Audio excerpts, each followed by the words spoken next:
എൻ്റെ അമ്മ അധികമുള്ള ദിവസമൊക്കെ ഉണ്ടാക്കണ ഒരു അപ്പാണ് കേട്ടത്. അപ്പം ഞങ്ങൾ മാളിക്കുന്ന് ചെന്നാൽ എൻ്റെ ഉമ്മാനെ കൊണ്ട് ഇത് ഇങ്ങനെ ഉണ്ടാക്കിച്ചിട്ടോ. ഞങ്ങൾക്ക് ഒരുപാട് ഇഷ്ടമാണ് ഈ ഒരു അപ്പം. മാളിക്കുന്ന് ചെല്ലുമ്പോൾ ഉമ്മാനെ കൊണ്ട് ഇങ്ങനെ ഉണ്ടാക്കിച്ചെന്നല്ലാതെ ഞാൻ ഇതുവരെ ഇത് ഉണ്ടാക്കി നോക്കിയില്ല കേട്ടോ. എന്ന് വിചാരിക്കും ഉണ്ടാക്കണം കേട്ടോ. പക്ഷെ അത് നമുക്ക് അങ്ങോട്ട് നിന്നിട്ടില്ല. ആദ്യമായിട്ട് എന്തെങ്കിലും ഉണ്ടാക്കുമ്പോൾ എനിക്കൊരു പേടിയാണ് കേട്ടോ. ഇത് കോളാകുമോ അത് ശരിയാകുമോ എന്നുള്ളത്.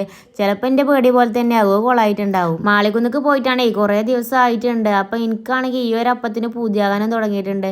അപ്പം പിന്നെ ഒന്നും നോക്കില്ല, ഉമ്മാക്ക് വിളിച്ചിട്ട് ഇതെങ്ങനെ ഉണ്ടാക്കാന്നൊക്കെ ചോദിച്ചു ഞാൻ വെച്ചിട്ടുണ്ട് കേട്ടോ. ഏതായാലും ഉമ്മ പറഞ്ഞ പോലെ ഞാനും ഒന്ന് ഉണ്ടാക്കാന്ന് വിചാരിച്ചു. അങ്ങനെ പച്ചരിയൊക്കെ എടുത്തിട്ടേ നല്ലോണം കഴുകി വൃത്തിയാക്കി എടുത്തിട്ടുണ്ട്. കഴുകി വൃത്തിയാക്കി അരിക്കേ 1/2 ടീസ്പൂൺ ഈസ്റ്റും അതുപോലെ തന്നെ തേങ്ങ ചിരവിയതും പിന്നെ ഒരു ഇത്തിരി ചോറും അതുപോലെ തന്നെ 2 ടീസ്പൂൺ പഞ്ചസാരയും ഒരു നുള്ളു ഉപ്പും ചേർത്തിട്ടേ നല്ലോണം മിക്സ് ചെയ്തിട്ടേ അതിൽ ഇത്തിരി വെള്ളം ഒഴിച്ചിട്ട് അടച്ചു വെക്കുക. വെള്ളം ഒഴിച്ച് വെക്കുമ്പോഴേ നമുക്ക് ആ ഒരു അരി അരച്ചെടുക്കാൻ ആവശ്യമായിട്ടുള്ള വെള്ളം ഒഴിച്ച് വെക്കണം. അങ്ങനെ രാത്രി കിടക്കുന്നതിന് മുമ്പേ അതൊക്കെ സെറ്റാക്കി ഞാൻ അവിടെ വെച്ചിട്ടുണ്ടായിരുന്നു. രാത്രി സെറ്റാക്കി വെച്ചതേ രാവിലെ നേരത്തെ എണീറ്റ് അരച്ചു വെക്കണം കേട്ടോ. അങ്ങനത്തെ രാവിലെ ഞാൻ നേരത്തെ എണീറ്റ് വന്നിട്ടേ ആദ്യം തന്നെ ഒരു കാപ്പിയൊക്കെ ഇട്ട് കുടിച്ചിട്ടുണ്ട്. ഇല്ലെങ്കിൽ പിന്നെ ഉറക്കപ്പിരാന്ത് അങ്ങോട്ട് മാറി കിട്ടൂല. പിന്നെ അത് ഞാൻ മിക്സിയുടെ ജാറിക്ക് അരിയും അതുപോലെ തന്നെ അതിൻ്റെ ഒപ്പമുള്ള വെള്ളമൊക്കെ ചേർത്തിട്ട് അരി നന്നായിട്ട് അരച്ചെടുത്തിട്ടുണ്ട്. അരച്ചെടുത്ത ഈ ഒരു മാവേ 2 മണിക്കൂറെങ്കിലും മാറ്റി വെക്കണം. അങ്ങനെ ആ ഒരു ടൈം കഴിഞ്ഞിട്ടേ ഞാൻ വന്ന് നോക്കിയപ്പോൾ മാവൊക്കെ നല്ലപോലെ പതഞ്ഞ് പൊന്തിയിട്ട് പുറത്തു കൂടെ ഒക്കെ പോയിട്ട് സെറ്റ് ആയിട്ടുണ്ട് കേട്ടോ. അങ്ങനെ മാവൊക്കെ ഒരു ഭാഗത്ത് സെറ്റാക്കി വെച്ചിട്ടേ ഞാനിത് ആയിക്ക് കുറച്ച് ചട്നിയും കൂടി ഉണ്ടാക്കാന്ന് വിചാരിച്ചു. മാവൊക്കെ നല്ലപോലെ സെറ്റായി കിട്ടിയപ്പോഴേ നല്ല പൊലിവുണ്ടായിരുന്നു കേട്ടോ. പക്ഷെ കുറച്ച് നേരത്തേക്കുള്ളൂ ആ ഒരു പൊലിവുണ്ടായിരുന്നു. ഞാൻ പുതിയൊരു നോൺ സ്റ്റിക്കിന്റെ ചട്ടി വാങ്ങിച്ചിട്ടുണ്ടായിരുന്നു. ആ ചട്ടി എന്നെ ചതിച്ചു. തീയൊക്കെ കത്തിച്ചിട്ടേ ചട്ടിയൊക്കെ വെച്ച് ചൂടാക്കിയിട്ടേ ഞാനതിക്ക് മാവ് ഒഴിച്ചിട്ടേ